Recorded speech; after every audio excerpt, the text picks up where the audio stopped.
I want to give a special shout out to all my patrons, my Bibliosprand, Bibliohowlers, and Bibliomancers. Thank you so much for supporting my hobby and passion even more. It means so much to me.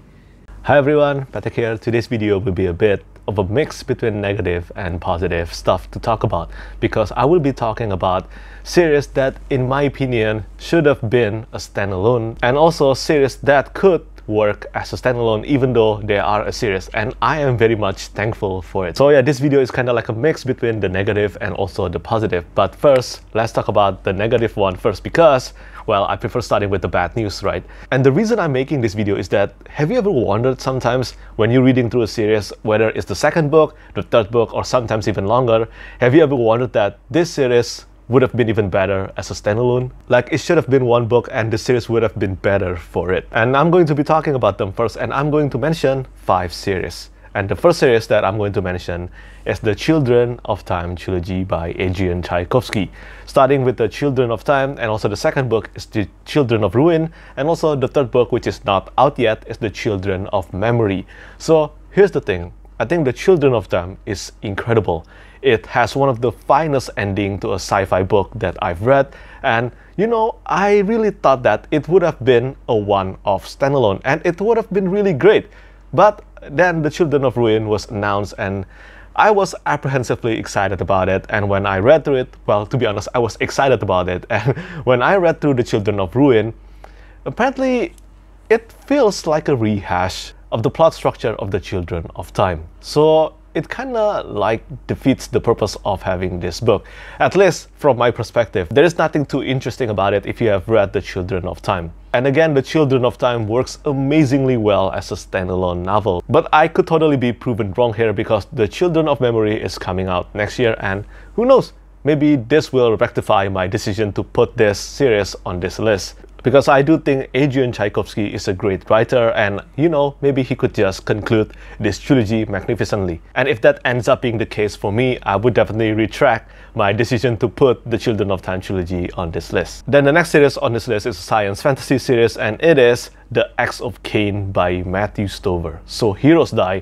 which has one of the ugliest cover art I've ever seen. I will never stop talking about that, okay? This cover art desperately needs a change. But anyway, Heroes Die is one of the best books that I've read last year, and one of the reasons why I keep on postponing reading this book is because of this super ugly cover art. But I'm really glad that I did, because this book is absolutely amazing and it's way ahead of its time. But after I attempted the second book, The Blades of Tyshel, this one feels like a completely different book in a different series, at least in my opinion. I couldn't finish The Blades of Tyshel. I made it to 35%. Yeah, I made it to 35% and I dropped it. I just lost the motivation to continue reading through The Blades of Tyshel, because again, as I said, it is a super different book compared to the Heroes Die. Heroes Die as a book from cover to cover is just so compelling. It is, again, mind-blowing, and the actions were incredible. Plus, the ending to it was super satisfying. If it had become a one-off standalone, which in my mind it is, well, it would have been one of the best standalone that I've read, easily. So for now, Heroes Die belongs on this list, but who knows, maybe someday, I don't know when, again, never say never, maybe one day I will attempt reading through the series again, and I will change my mind if I end up liking The Blades of Tyshel. Because right now, at least if I attempt The Blades of Tyshel again, I will be approaching it with the right mindset, because I know this will be a very different kind of book compared to Heroes Die. And the next series on this list will be for a popular fantasy series, and it is Demon Cycle by Peter V. Brett. Now, I have actually read through the entire Demon Cycle. I also have read the first book in the continuation series to the Demon Cycle, The Desert Prince. And you know what? I have decided to just drop reading this series. I mean, The Warded Man or The Painted Man is an incredible book. There is so much that Peter V. Brett did right in that book, but you know, the few things that he did wrong in The Warded Man completely became overblown in the next books in the series. The romance was so cringy. I didn't like the way Peter V. Brett developed his female characters. I just didn't like it. Almost all of his female characters are developed through overcoming sexual violence. And I do get sometimes the plot demands the character to experience that, but to have all of them Really? Female characters can actually be developed through something else other than sexual violence, okay? And this is just one of the many problems that I had with the second, third, and fourth book of the series. The fifth book of the series, in my opinion, was really good. I know that a lot of readers are heavily disappointed with the fifth book of the series, but in my opinion, it is still much better compared to the second, third, and fourth book of Demon Cycle. So yeah, I think this is a series that should have been a one-off standalone novel in the Worded Man, and it would have been better for it. And now, not only the Demon Cycle is a 5-book series, it has increased into an 8-book universe or series. So yeah, I won't be continuing with that. Then the next book on this list is a historical fiction, and it is Lancelot by Giles Kristian. So this right now has become a duology, but if I'm not mistaken, there will be one more book to conclude the trilogy.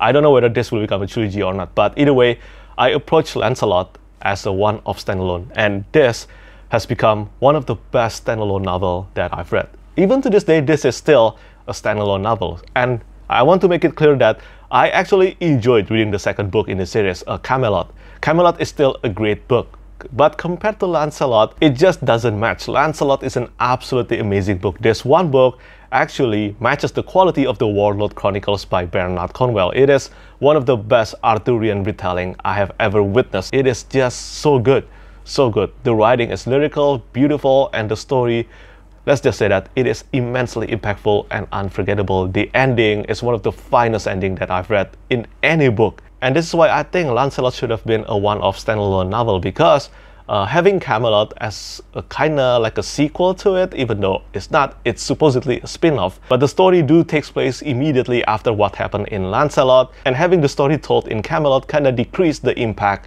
of the ending in Lancelot, in my opinion. So yeah, I think the Arthurian Tales by Giles Kristian should have been a one-off standalone novel, but either way, if you plan to continue after reading Lancelot, I still think that you will have a great time reading Camelot. And if it's indeed true that will be a third book in the Arthurian Tales, again, just like Children of Time trilogy, maybe I will change my opinion if the third book somehow has an even better ending to Lancelot, which I highly doubt. Now, the last series on this list, before I move on to the next section of this video, I think a lot of you will know already. It is The Raven Shadow by Anthony Ryan. Honestly speaking, Bloodsong is a masterpiece. It is a coming-of-age masterpiece in my opinion. If you love Battle School, if you love coming-of-age story, if you love military fantasy, you will have to read Bloodsong. It is just that good. It is an absolutely amazing book, and to think that this is a debut novel by Anthony Ryan, it completely blew my mind. But the second book, The Tower Lord, and also the third book, Queen of Fire, I think many of you know already that these two books, especially the Queen of Fire, received a mixed reception. And I unfortunately have to agree with the negative opinion on Tower Lord and also Queen of Fire, which makes me sad. Again, I absolutely love Bloodsong. I will always continue to love Bloodsong. It is truly a terrific book. And this copy is even signed by Anthony Ryan. See? It's really kind of him to send me this book. So believe me that it pains me to actually put this series on this list. But you know what? I have to be honest that I didn't enjoy the second and the third book. And the Raven's Blade duology actually worked somehow even better to be a continuation to Vaelin Al-Sorna's story rather than Tower Lord or Queen of Fire, which from my perspective definitely turned Vaelin Al-Sorna to be a completely different person that I didn't enjoy reading about. Vaelin Al-Sorna, which is one of the greatest characters, Vaelin Al-Sorna in Bloodsong has become one of my favorite characters in fantasy, but after reading Tower Lord and Queen of Fire, my opinion on him actually decreased, and that makes me sad. I think that's why I continuously said that try reading Bloodsong. At least read Bloodsong. It is that good. And the story really worked as a standalone novel, so if you don't continue after reading Bloodsong, you will feel, I think, in my opinion, satisfied. Not completely satisfied because you know there is still just one plotline at the end of the book that still hasn't been resolved. But other than that, yeah, I think this will work really well as a standalone novel. And from my recommendation, I think you should treat it that way. Or maybe if you want, read Bloodsong and then move on immediately to Raven's Blade duology. Because in my opinion, Raven's Blade duology, again, as I said, work better as a sequel to Vaelin's story rather than Tower Lord and Queen of Fire, which now, looking back, kind of look like a spin-off to Bloodsong. So that's 5 series off the top of my mind that, in my opinion, would have worked well as a one-off standalone novel. Now let's talk about series that began as kind of like a standalone novel, but it has fortunately become a series. First, The Emperor's Soul by Brandon Sanderson. Now, this is one of the greatest novella that I've read, and The Emperor's Soul to this day still remains as a standalone novella. But Brandon Sanderson recently, well, last year, he announced that there will be a continuation to Emperor's Soul. And once that happened, The Emperor's Soul won't be a standalone anymore. And again, I will say, I love Emperor's Soul. It is one of the best books by Brandon Sanderson, which says a lot about his books because I have a lot of his books in my list of favorite books of all time. And The Emperor's Soul stands as one of the greatest. And I am definitely happy that there will be a continuation to The Emperor's Soul, but at the same time, I'm also apprehensive about it. But you know what? It's Brandon Sanderson, and I know that he will be able to craft another story, another novella or novel as good as The Emperor's Soul again. And if that truly happens, I am thankful for it. Then the next book on this list that worked really well as a standalone, in fact, it was originally a one-off standalone novel, and that is Dragon Mage by M.L. Spencer. As you can see, yeah, this is the book.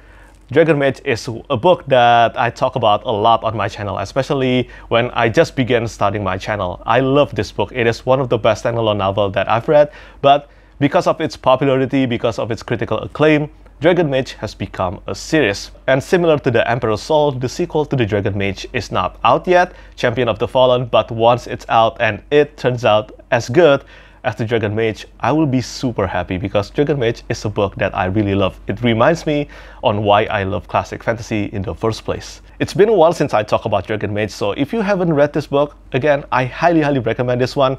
And I think Champion of the Fallen, the sequel, it won't be too long before the book is out. Hopefully within this year or maybe next year. Then the next book on this list is The Crown Tower by Michael J. Sullivan.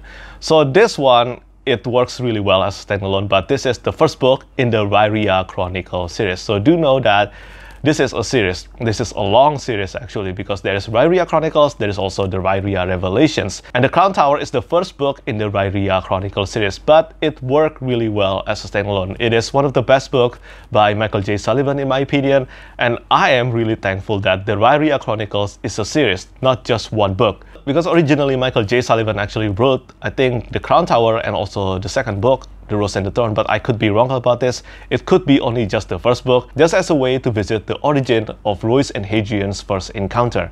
And it worked absolutely well as a standalone novel. And I am super thankful there is a continuation to it, because the second book, The Rose and the Thorn, is almost as good as The Crown Tower, but it is amazing as well.